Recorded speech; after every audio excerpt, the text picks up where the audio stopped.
reoccurring staph back in, this was when I was like this was close to 10 years ago, probably like 8, 9 years ago. I somehow got this staph or whatever, and I couldn't get rid of it. And it kept like whenever I would get stressed out, I would have an outbreak, and I would get these cysts or boils, whichever you want to call them, like on my face and my back and different places. This one was like right close to my eye. Damn. And the doctor was like, I'm sending you to a surgeon because that one's too close to your eye. And I'm like, it ain't that close to my eye. It's like right high up on my cheek. Right. And it's big as fuck. I'm like, what kind of doctor are you that you can't get this without endangering my eye? Like, are you just being lazy? What the hell's going on? Right. But anyway, it sent me to a specialist. But I went to the doctor several times about this thing. And you know how it finally got cleared up? Not ER, but an urgent care. Wow. An urgent care doctor. Not a specialist, not all these other doctors that I saw, not my GP. Primary. No. Urgent care doctor was the one who told me, it was like, yes, what's going on is you got that staph from somewhere, whatever, and it's on you and it's living on you. And so it, and they're treating the cysts and they're going away. But then as soon as you get stressed out or something, whatever, then it comes. And my job at that time was very stressful, like it is right now. And so yeah, it was causing these. Does it travel via the blood? No, it like lived on skin. me. Yep. And so what he prescribed, he's like, here, he told me to get this, or I think he actually gave me a prescription, or she. I can't remember if it was a he or she. I think it was. I don't remember. I can't even remember. Dino doesn't see gender. But anyway, He's so binary.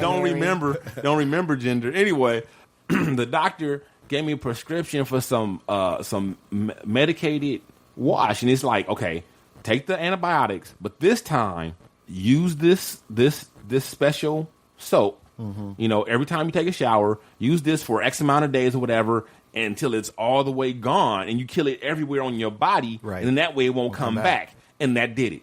That was finally what did it. And I was suffering for months behind that, and all I needed was some special strong-ass bacterial soap. Wow. Stuff. Yeah. So is that how TSS is spread on your skin? That is how it is. That's how it is. That's how it is spread to the women. That's how they don't know exactly. That's crazy. They don't know. I thought toxic shock came from tampons. It does come from tampons. The tampons allow that bacteria to get in there. But yes, that is what. But it's the tampon is not creating the toxic shock. But the situation with the tampons is what. But that's only actually 50% of it. It comes from like another 15% came from open wounds and from like women who had just recently given birth. So there's other ways to get it. That's just like the most. It's a rare thing. It's a rare thing, but of the rare ways of it being a rare thing, the most common way to get it is the tampon. So women, if you're going to use the tampons, first of all, don't use them unless you have to. If you do have to, make sure you change them at least as often as suggested on the package.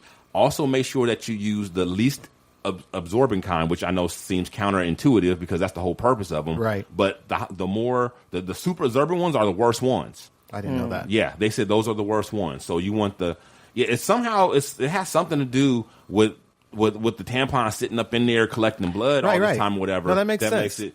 But yeah, so you don't want to do that. You want to try to use the wings and the mini pads and all those other different alternatives if at all possible. But again, if you must, make sure. It's also put in a fresh one before you go to bed, and as soon as you wake up, take it out and change it, and just make sure you don't just like leave it in there too long and just have it in there marinating. I'm loving all this knowledge and advice Dino was giving about women's vaginas. This is great. I'm enjoying this thoroughly. I am. I think this show has proven nothing else than that Dino does love vaginas.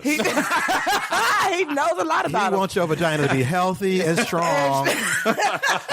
He don't want you losing no legs because he needs something to hold on to while he up in the vagina. Oh my God. That's funny. Oh my God. That's funny. And I'm glad you guys. I know you're joking around, but on a serious side though, somebody recently took a crack at my show, at this show, saying that basically it's just foolishness and jokes and all that kind of stuff. And while I'll admit, like, I've made no pretense about this show, I've always said it was. We're not policymakers. It's to entertain first and foremost. It's to entertain.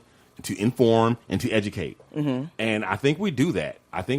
And no, you're not going to get a show. This ain't fucking Tavis Smiley or the Meet the Press. Yeah, Meet the Press or the what you call a report or whatever. No. This is not that. This is not that. So you're not going to have 90 minutes of that shit. You want that shit? Go to fucking talk radio. Go to AM radio. They got that already. Mm-hmm. That's what that's for. Let them bore you to fucking sleep. That's not what I'm about. So no, that's not. But within the pockets of these 90 minutes, we get some shit done. Yeah, you know what I'm saying? We cover some gems. stuff. We inform, we educate, as well as we entertain. Mm-hmm. So that. I don't give a fuck. I don't give a fuck. I don't give a fuck, bitch. That's to the person who talking about my show trying to say that this ain't nothing but foolery, whatever. Because you don't listen. You don't know what the fuck you talking about. Right. I popped in on your show and just turned it off because if you just listen for 2 minutes here and there, then you probably are going to catch nothing but foolishness or whatever. But if you actually sit down and listen to the fucking show, then you will see that it is not just that. Mm-hmm. But people always are quick hair trigger about that anyway. I told you I saw Chappelle on New Year's Eve, and he was talking about in his show the controversy. Did y'all see his Netflix specials? Yes. Yeah. I saw one of them. He got in trouble with the transgender community and with some people in the gay community over some jokes that he made. Right. And some from women as well. Now, you looking all confused, like, what's the big deal? No, I'm trying to remember, what did he say? What was it? I don't want to get too much of his act away because it's not funny without the whole thing, but which is the part of the reason why I'm mad at these people that are mad at Dave Chappelle, because they took one joke out of context. They say, oh, that's in poor taste. And it's like, yeah, but he had whole 20 minutes about how raping women is wrong, right? And you took out one small little punchline that is politically incorrect or not as sensitive as you want it to be, and made it like, oh, this is what his message is, and that's not his fucking message. Right. Yeah. And it's like he actually had a bigger message, and he got people who aren't listening to you because you're such a fucking prude, stuck up, entitled, know-it-all, liberal piece of shit. Right. I said it. That's scared and sensitive about everything. You missed the point, and those people aren't listening to you, but they're listening to him. And he actually got them to get your point, even by using that crude little joke. Yeah.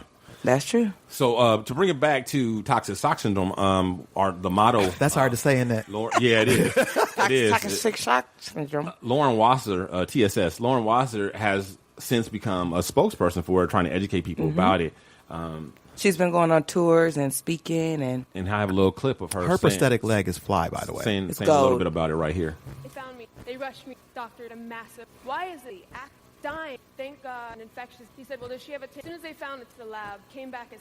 I was going to say, like, looking at the video of her, like, God, she's so glorious. But she used to be a model. Yeah. I'm like, she's so beautiful. Mm-hmm. She is too. She has great posture. So I'm going to give you guys some of the warnings. So even though you guys might wonder, like, why is he said it's rare, only 3 in 100,000 people. Because the reason why I'm trying to educate you on this, even though it's rare, is because it's preventable. It is preventable, and at least in the damage that has been done can be mitigated, whatever, easily, or pretty simply. You can do things to prevent it or to lessen it. Mm-hmm. So that's why. Yes, exactly. Staff TSS caused. Okay, what we talked about. Okay, here are the symptoms: vomiting, diarrhea, sunburn like skin rash, particularly on the palms and soles, redness of eyes, mouth, and throat, fainting, feeling faint, muscle aches, dizziness, confusion, hypertension or low blood pressure, seizures, and headaches. Those are the symptoms. Okay. That was feeling faint, not feeling taint. Just so you know.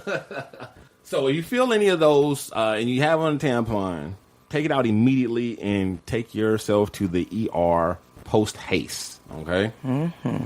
And again, please be careful with the use of those things, everybody.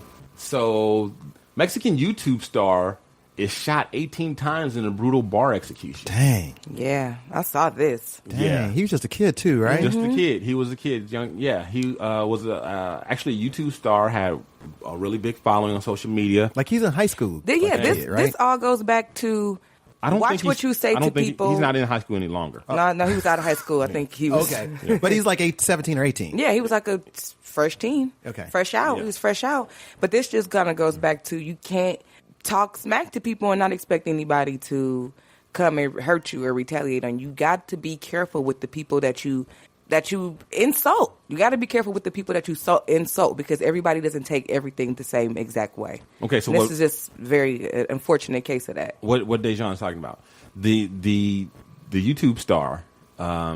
He first got his claim to fame by just making jokes about himself being overweight, and he was just like this happy-go-lucky guy with a baby face, and was real popular. And he liked to get drunk, and he recorded it a lot and put it on YouTube. And he would, people thought it was hilarious, thought it was funny. He would get real drunk, and so to the point that was passing out and crack jokes and whatever else. And that was pretty much his thing. But somewhere along the line, he decided, I don't know if the fame went to his head or what, but because he really did start getting popular. He started making appearances and these things, started getting some fame.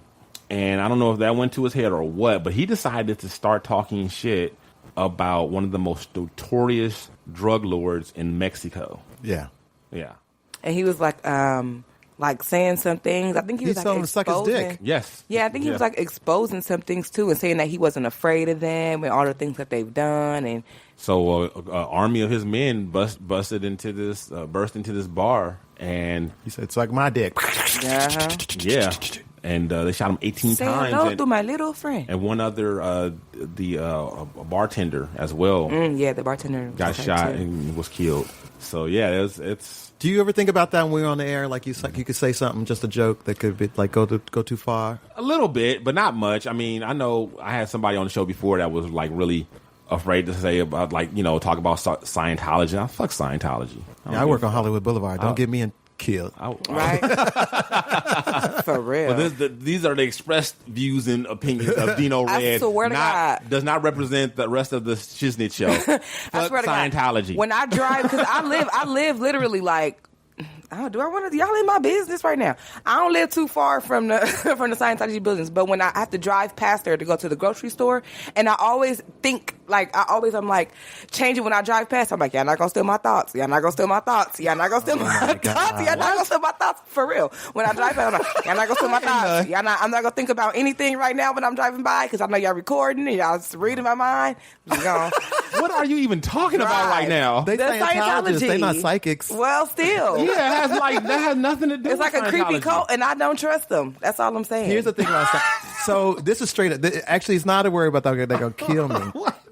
Because the Scientologists can suck my dick. But I am worried about them suing me. Oh, yeah. Because they are sue happy. And, I work on Hollywood Boulevard, and I give walking tours on Hollywood Boulevard, and I go past one of the Scientology buildings every time I give a tour. Celebrity Center?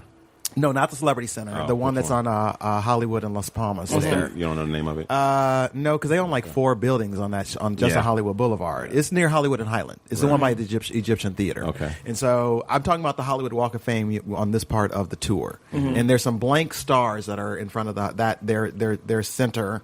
And I talk about like, oh, these are blank stars. These are for unreserved stars for the future stars. Mm-hmm. And to get a star on the Walk of Fame, you have to go through this process, and then you have to pay for them. They cost. They now cost $30,000, mm-hmm. but they used to cost $25,000 when I was saying this. And somebody from the Scientology Center overheard it, me saying like, "Oh, the celebrities pay $25,000." They thought I was talking about Scientology. So they went to my boss and said, "Your tour guides are disparaging Scientology in front of our building and telling people that that they have to pay for it and blah blah blah blah."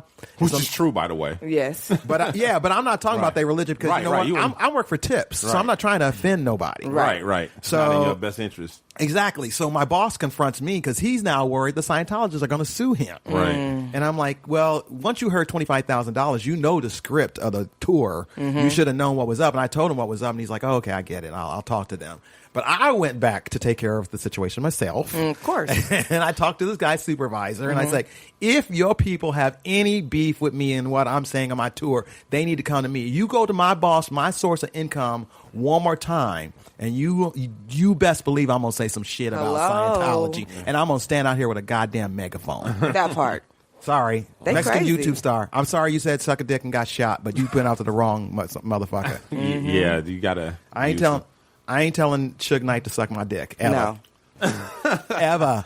Yeah, I don't think we come at people like that. I mean, people, I'm sure we say some things that people don't like, but we're not exactly going that route. But Because I'm actually scared of people. Some people. There are some people you should be scared of. Right, exactly. And I leave them alone. Yes. So everybody's talking about this Jeopardy contestant that